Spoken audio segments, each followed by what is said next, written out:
Hello, sixth graders. I am here with Chapter 8, Lesson 4, and we are learning to represent functions in multiple ways. I didn't finish that sentence, did I? Okay, well, you can look at the title there, Multiple Representations of Functions. And what are those representations? If we scroll down and look at our subtitles, using words and equations, and also tables and graphs, okay? So that's what I've got right up here. We're using words and equations, tables and graphs to represent functions. So let's take a look at the real world link. A group of friends are going to the museum. Each friend must pay an admission price of $9. Okay, so here is our X and here is our Y, and the cost of one ticket is $9. So if two friends would like to go, that's going to be $18. And if three friends want to go, 3 times 9, that's 27. And if four friends want to go, do you know that one? Did you use the finger trick? 4 times or 9 times 4 is 36. Now let's graph it, remembering that we always go across the x-axis first, right? Okay, so 1 and then up 9. Oh, look, there isn't a 9. Look at that. So we're going to place our point at about where 9 would be. Will it be perfect? No, but see how I tried to get that point underneath the 10 line, okay? So 2 and then up 18, same thing. It's not going to fall neatly on a line. 327, 327, and 436, just above the 35 line. All right, and check this out. What did it form? It formed a line. That's right. So if we were to describe this graph, we would say that it formed a line. That means it's linear, right? When the points form a line, then it's linear.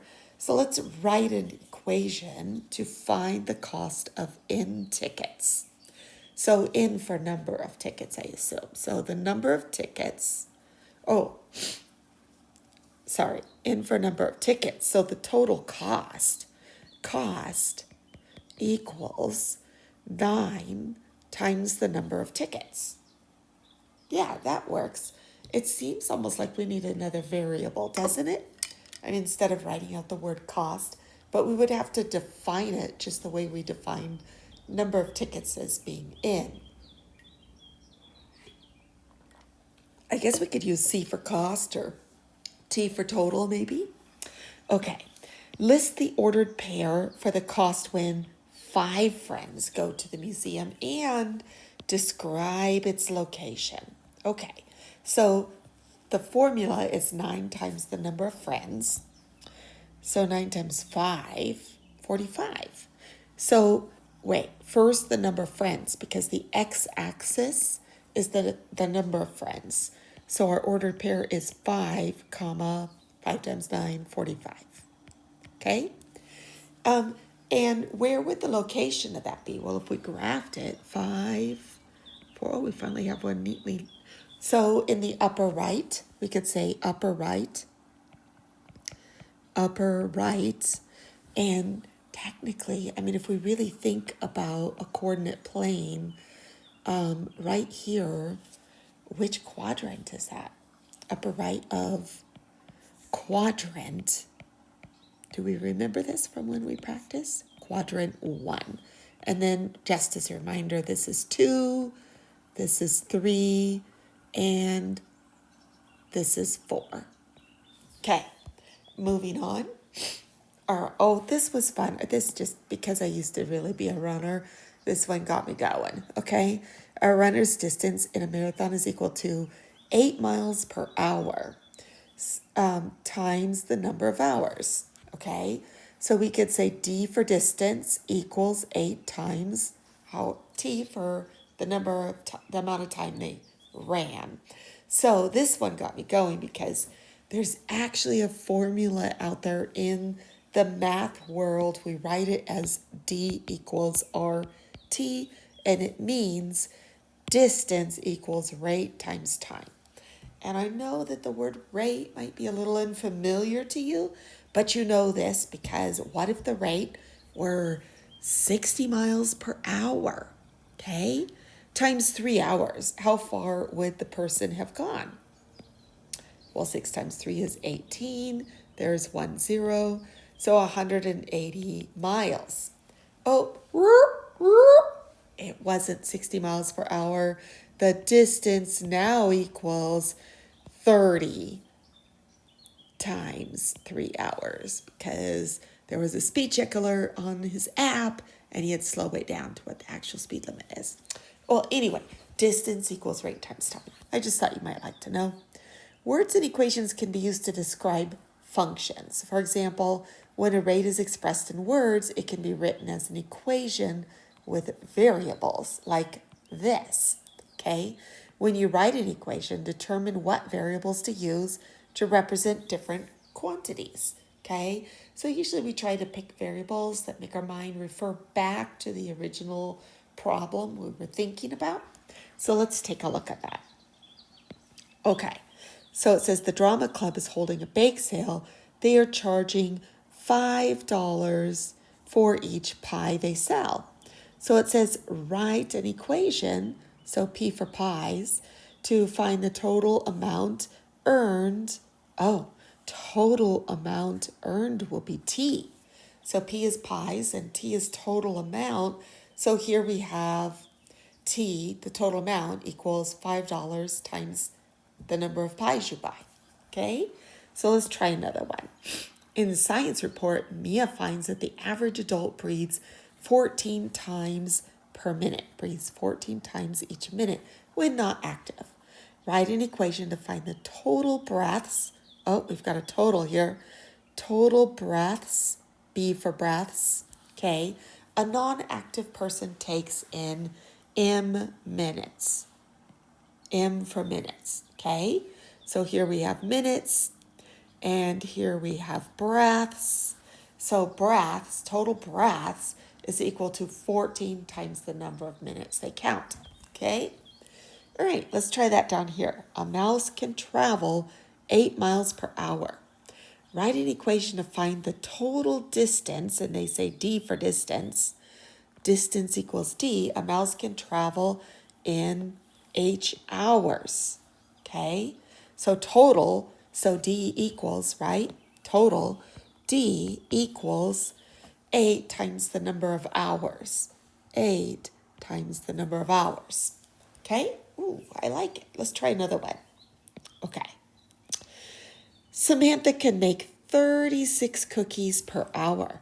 Write an equation to find the number of cookies, the total number of cookies she can make in H hours. Okay, so total, C for total, so that's C equals, the total number of cookies equals 36 cookies per hour, so 36 times the number of hours that she spends baking. Cool. I feel comfortable with that, don't you? All right, so here are some examples of tables and graphs, okay? Just looking at them, I think we're familiar with these. I think we're very familiar with using the word graph. Maybe not as much with a table, or sometimes people call a table a T-chart if there's only 2 columns. Okay, let's take a look at number 3. The student council is holding a car wash to raise money. They are charging $7 for each car they washed. So here's the formula. Okay, the function is 7 times the number of cars they wash, right? Okay, and then they did all that math for you. And then it says down here, let's look at number 4. I want to keep going and then I'll get to that scribbling on the side. Okay, it says graph the ordered pairs. So that would be 1, 7. 1, 7 was right here. And then, of course, if you wash 0 cars, you earn 0 money, right? Okay, and then they kept going 2, 14, 3, 21, 4, 28. And we can see we can see that this graph is linear because they get the same amount for each car, except for that I object, okay? Because what it right up here asked us which one is the independent, which is the dependent variable, okay? So the total amount earned is dependent upon the independent variable, which is how many cars get washed. So the total amount earned is dependent upon the number of cars washed. But if you've ever actually participated in a car wash, you know that this is not a linear equation because there's one more way to earn money. What is it? Tips. So tips. And tips are dependent on what independent variable? So this right here, if you go into your email and type me an email, this exact sentence, the independent variable for earning good tips is, and name it. How do you earn good tips, guys? All right. And if we did actually factor in good tips, then this would not be linear. All right, moving on. While in normal flight, a bald eagle flies at an average speed of 30 miles per hour. Oh, okay. So we're going to write an equation. All right. I like equations. Okay. 30 miles per hour. And we need to know the average speed, the total, that the distance that oh, look, they used H for hours. Did they give us something for distance? Distance will equal D. Okay. So D, distance traveled by the eagle, will equal 30 times the number of hours that the eagle flies, okay?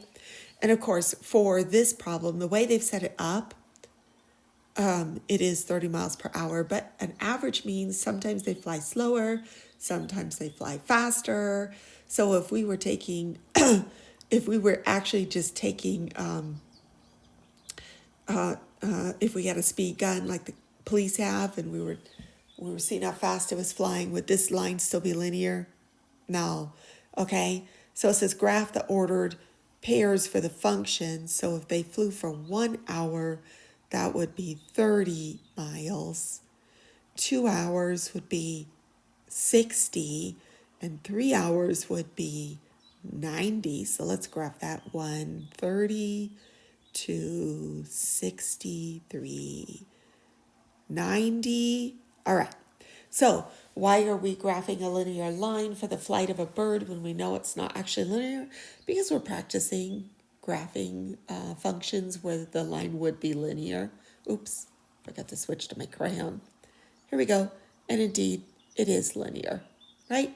Okay, let's move on to the guided practice. Okay, the school cafeteria sells lunch passes that allows students to purchase any number of lunches in advance for $3 per lunch. I wonder if it costs more if they wait till the day of. Maybe. Okay, so first we are going to find the total cost. We'll represent that as T, and then we will use N for the number of lunches. Okay, so T for total equals, how much was each lunch? $3. 3 times the number of lunches. So let's just try that. One lunch would be $3. 2 lunches would be 3 times 2 is 6. 3 lunches, 3 times 3 is $9. That's up fast, doesn't it? Oh, I think I'll keep packing my lunch. Okay, so 1 lunch is 3. 2 lunches, 6. 3 lunches, 9. Is it linear? Indeed it is. Boom. Okay? All right. So it's linear because the price of each lunch is the same.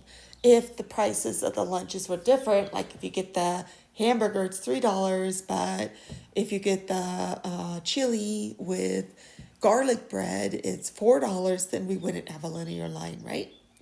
Okay, so why do we represent functions in different ways? It helps us to see. It helps us to see the data.